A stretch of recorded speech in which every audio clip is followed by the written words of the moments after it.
চিরুনির উপরে সূরা ফাতিহা 3 বার করে ফু দিলে কি হয় জানলে আপনি অবাক হয়ে যাবেন। আমরা কিন্তু অনেকে চিরুনি ব্যবহার করি, বিশেষ করে মা বোনরা যারা আছে তারা আমরা অনেকে চিরুনি ব্যবহার করি। আবার অনেক মা বোনদের মাথায় অনেক সমস্যা থাকতে পারে, মাথা ব্যথা হয় এবং মাথার চুল উঠে যায়, চুলের গোড়া নরম হয়ে গেছে, চুল বারবার উঠে যায়। তো এই সূরা ফাতিহার ভিতরে আল্লাহ পাক রব্বুল আলামিন শিফা দিয়েছেন কিভাবে আমল করলে এবং চিরুনির সাথে আমল করে রাখলে আল্লাহ পাক রব্বুল আলামিন আপনাকে অসুস্থতা থেকে সুস্থতার নিয়ামত দিবেন এবং আল্লাহ তাআলা বিপদ আপদ থেকে হেফাজত করবেন, আপনি সুস্থ থাকতে পারবেন। এটা কিভাবে করবেন আমি এখনই জানিয়ে দেব। তবে সূরা ফাতিহার ভিতরে যে শিফা আছে আমরা অনেকে জানি না। কোরআনুল কারীমের ভিতরে আল্লাহ পাক রব্বুল আলামিন শিফা রেখেছেন। আল্লাহ পাক রব্বুল আলামিন নিজে বলে দিয়েছেন 15 নম্বর পারা 9 নম্বর পৃষ্ঠার 2 নম্বর লাইন, সূরা বনী ইসরাঈলের 82 নম্বর আয়াত আল্লাহ বলছেন, ওয়ানাজ্জিলু মিনাল কুরআন মা হুয়া শিফাউ ওয়া রাহমাতুল লিল মুমিনিন। আমি আল্লাহ তাআলা মুমিনদের জন্য এই কোরআনটা রহমত হিসেবে শিফা স্বরূপ নাজিল করে দিয়েছি। সুবহানাল্লাহি ওয়া বিহামদি। সুতরাং কোরআনের ভিতরে শিফা আছে, আর এই সূরা ফাতিহার ভিতরে শিফা আছে। নবী সাল্লাল্লাহু আলাইহি ওয়াসাল্লাম নিজে বলে দিয়েছেন। সূরা ফাতিহাকে বলা হয় আয়াতুশ শিফা, অর্থাৎ শিফা আয়াত। এই সূরা ফাতিহার ভিতরে অনেক শিফা আছে।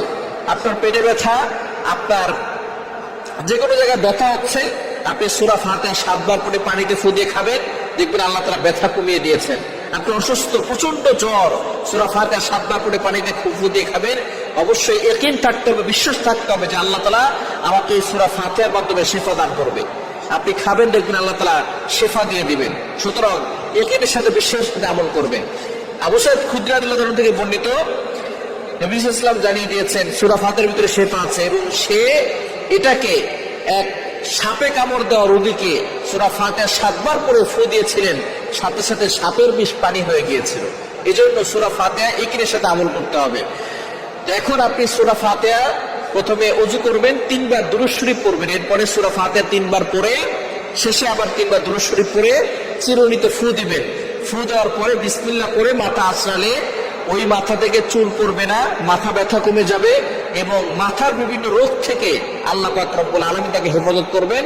অসুস্থ থাকলে আল্লাহ পাক রব্বুল আলামিন তাকে সুস্থতার নিয়ামত দিবেন। এজন্য অবশ্যই সুস্থতা হচ্ছে বড় একটি নিয়ামত, আর মাথা ব্যথা হচ্ছে বড় সমস্যা। মাথা ব্যথা হলে আর মাথাকে জাগিয়ে রাখা যায় না, শুয়ে পড়তে হয়। অনেক সময় দেখা যায় শরীরেও কাজ হয় না। এজন্য অনেক সময় দেখবেন মাথা ব্যথা হয় এবং মাথার বিভিন্ন সমস্যার কারণে চুল পড়ে যায়। তো সূরা ফাতিহা পড়ে যদি চিরুনিতে ফু দিয়ে আপনি মাথা আঁচড়ান, তাহলে দেখবেন আপনার চুল পড়া বন্ধ হয়ে যাবে এবং মজবুত হবে গোড়া এবং আপনার মাথার সকল সমস্যা দূর হয়ে যাবে। আল্লাহ তাআলা আমাদের সকলকে সূরা ফাতিহার মাধ্যমে শিফা দান করুক। সকলে বলেন আমিন।